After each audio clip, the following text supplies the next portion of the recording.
Bonjour, c'est Audrey Cédric, j'espère que tu vas bien. Aujourd'hui, quatrième et dernière vidéo de la série Investisseurs riches, investisseurs pauvres. On va parler de la location, le Saint Graal. Tu as réussi à trouver le bien rentable, tu as trouvé ton financement, tu as fini par arriver au bout de la rénovation, la décoration, l'aménagement. Qu'est-ce qui va se passer? Tu vas mettre ton bien sur le marché.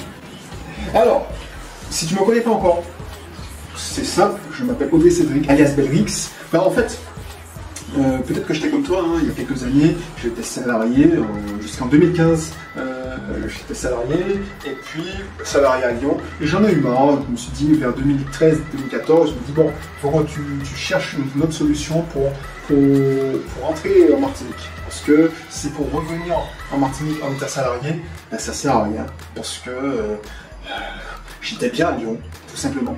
Donc, j'ai cherché et j'ai trouvé des solutions dans l'immobilier et c'est comme ça que je suis rentré en Martinique en 2015. Et depuis, j'accompagne, entre autres, parce que c'est pas ma seule activité, j'accompagne entre autres les gens des Antillais comme moi, qui soient aux Antilles ou en métropole, dans l'investissement locatif. Quatrième et dernier épisode, c'est trouver le locataire, louer cher son bien. Alors, première étape, si tu n'as pas encore vu les 3 derniers épisodes, je t'encourage à regarder dans la suite, c'est hyper instructif. Surtout si tu n'es pas accompagné, ça te permettra de limiter la casse et de ne pas faire des erreurs qui peuvent te coûter cher. Maintenant, on va voir les erreurs qui vont t'empêcher de louer cher ton bien. Alors, première erreur, investisseur pauvre rédige son annonce, une annonce bateau qui a copié-collé d'une précédente annonce, alors que l'investisseur riche a compris qu'il fallait cibler son investisseur, son locataire idéal. Donc ça, un investisseur pauvre, il fait une annonce tellement bateau qu'il aura beaucoup de demandes, mais beaucoup de touristes, des gens qui ne sont pas sérieux. Donc réfléchis à ça. Si tu n'es pas accompagné, regarde comment améliorer ça. Et puis change de mentalité. Parce que tu veux couvrir tout le monde, donc tu veux attirer tout le monde, donc tu n'attires personne. Deuxième point, c'est le prix. Comment mettre le prix du loyer? On a dit louer cher son bien. Donc investisseur pauvre va mettre, parce qu'il a tellement peur, il est tellement dans l'économie, les gens n'ont pas d'argent, c'est cher. Donc il a tellement peur de ne pas louer son bien parce qu'il y a la pression financière qui va arriver, il va devoir rembourser la mensualité, qui va soit regarder et au mieux mettre son bien dans la moyenne du prix, il va regarder sur le bon coin qu'est-ce qui se loue et il va mettre dans la moyenne plutôt basse, ou il va mettre moins cher que la moyenne du marché. Du coup, il va attirer encore plus de monde, beaucoup plus de personnes qui sont peut-être désespérées et ça va attirer de mauvais candidats alors que justement l'investisseur riche va se dire comment je fais, et il va se poser la question dès la décoration, dès l'aménagement, dès la rénovation, comment je fais pour être au-dessus des prix du marché, qu'est-ce qui va attirer, et s'il est accompagné, il aura un retour du marché parce que moi par exemple je fais ça à longueur de journée, donc je sais comment le marché tourne, qui est-ce qu'on veut attirer, qu'est-ce qui plaît à cette personne qu'on veut attirer. Donc du coup, ça c'est beaucoup plus facile. Donc du coup, l'investisseur riche va pouvoir se positionner les prix 20% plus cher. Et ça va beaucoup plus filtrer. Et il y aura moins de personnes, il aura moins à répondre. Donc il va encore, et tu as vu, c'est une économie d'énergie notable. Entre répondre à avoir une demande, 60 demandes qui sont la plupart, 90% des gens qui ne sont pas solvables, des candidats moyens, même si tu vas me dire que tu ne vas pas répondre, l'investisseur pauvre ne va pas répondre, mais ça lui coûte de l'énergie, il va regarder si c'est un cas valable. Et d'ailleurs, il ne sera pas filtré.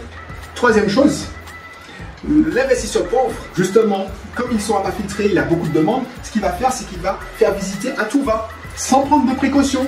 Donc du coup, il va perdre beaucoup de temps, beaucoup d'énergie, il va peut-être se faire attendrir par un dossier qu'il n'aurait pas dû prendre, un locataire un candidat qui n'aurait pas dû prendre. Donc du coup, il s'attire des problèmes. La clé dans la gestion, parce qu'il y a 2 phases, il y a la phase de mise en place et à la phase de gestion, la clé, c'est la sélection du locataire. Donc si tu es au prix aux abois et tu ne sais pas, tu dis ouais mais bon il est sympa, il m'apparaît bien, tu t'attires des ennuis, tu augmentes la probabilité d'impayé. Alors que l'investisseur riche, vu que son prix est plus élevé, il a bien rédigé son annonce, donc il va filtrer les profils qu'il voulait. Ensuite, il aura peu de candidats, donc ce seront des candidats qui auront plus de chances d'être des bons candidats, puisqu'il a mis la barre plus haute, il prendra moins de risques et il trouvera des locataires qui seront beaucoup plus agréables et moins énergivores.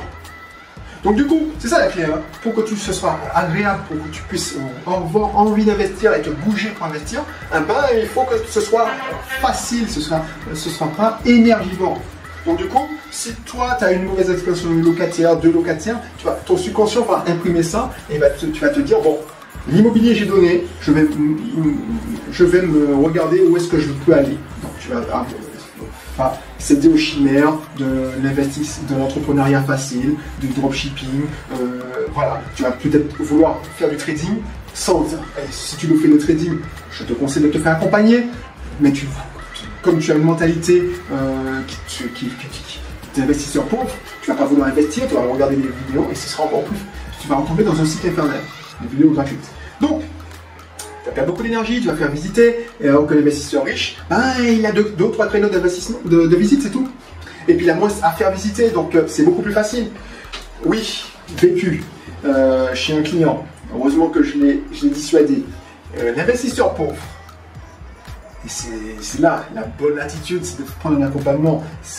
Parce que les attitudes, chasser le naturel, il revient galop.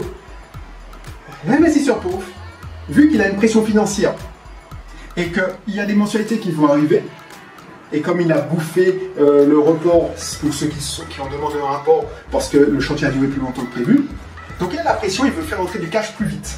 Donc ce qui va se passer, parce qu'il a moins de cash, il va baisser ses critères parce qu'il a besoin de remplir. Et du coup, il va prendre plus de risques.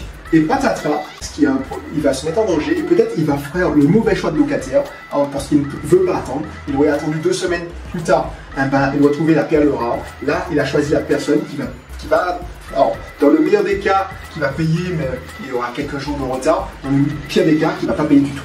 Dernier point. Tout va bien, locataire, entrée, investisseur pauvre, lui il est content. Et puis, comme il a fait des économies de bout de chandelle, peut-être que sur le chantier, il a mis un petit robinet bas de gamme, ça va se casser. Peut-être qu'il n'a pas voulu changer le chauffe-eau. Contre l'avis de son entrepreneur, dit oui, mais bon, il fonctionne, mais on ne sait jamais.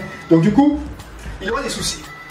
Peut-être que c'est des soucis de loyer en retard. Pourquoi? Parce qu'il a peut-être mal choisi son locataire.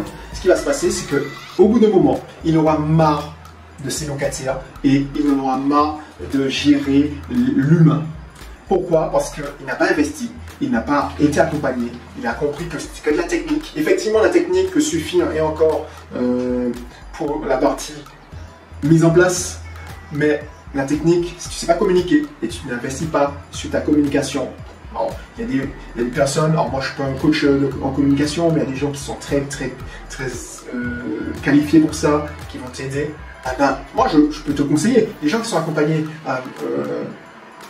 par moi, ils ont accès en option, ils ont accès à quelqu'un en option, mais quelqu'un qui peut leur faire travailler leur communication s'ils trouvent qu'ils ont des problèmes, ils ont des frictions à cause de leur communication.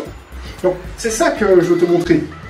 Un investisseur riche investit en permanence sur lui, c'est pas perdu, c'est rentabilisé. Parce que par exemple, si tu investis sur ta communication, si tu investis sur ton savoir-être, ton attitude, tu sais très bien que ça va payer non seulement un immo, mais ça va te payer, dans les relations avec tes collègues de travail. Voilà, ça va payer. Donc c'est pas perdu, sauf si tu deviens amnésique. Donc c'est pour ça que arrête de penser économie et pense gain de revenus. Voilà, pense investisseur. Et un investisseur, le premier investissement qu'il fait, c'est qu'il investit sur lui.